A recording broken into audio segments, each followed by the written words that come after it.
Another challenge you can do is our squat challenge. This is a really, really useful game to play if you want to get everyone in the room involved. It's important to actually note, if you want to do this challenge effectively, you need to make sure you've won over your group first of all. So maybe leave it slightly later on in your workshop.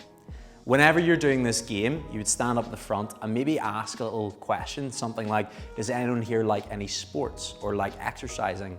Get a few people answering, saying yes, yes. Ask, has anyone ever done a squat before?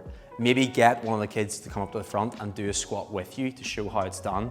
You can go down in the squat position and explain, okay, they've got their feet flat on the floor, they've got their arms out in front of them. You can get everyone to give them a big round of applause and get the energy going and get people feeling like they're involved in what's going on. At that point then, you'll explain everyone in this whole room is going to go down into that squat position and we're going to hold it for as long as possible. And we're going to see which person in this entire room can hold it for the longest. You may get a few people being like, oh no, what on earth? But as you do it, just lay out a couple of ground rules. So say things like, ground rule number 1, you're not allowed to like poke or like punch or hit anyone else. This is your challenge, you focus on it.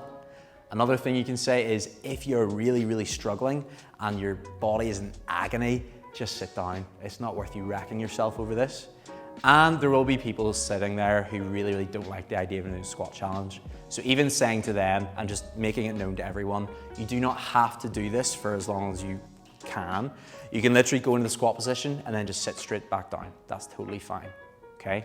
And then you want to make sure you get some really, really good pump music going. Maybe even get some of your leaders to join in the challenge as well. Time it and see how long you can go for. If the challenge is going on for a long time, say for example 2 or 3 minutes, and you want to move it forward a little bit quicker, what you can do is just look at your watch, your phone, whatever you're timing on, and just say, we're going to hold it for another 30 seconds. And in that point, just count down 30 seconds, get the hype going, and have a big countdown and finish there. If there are like 7, 8, 9 or even more winners, that's totally fine. Don't worry about that. As long as everyone is involved, everyone's having a good time, and there's lots of energy in the room.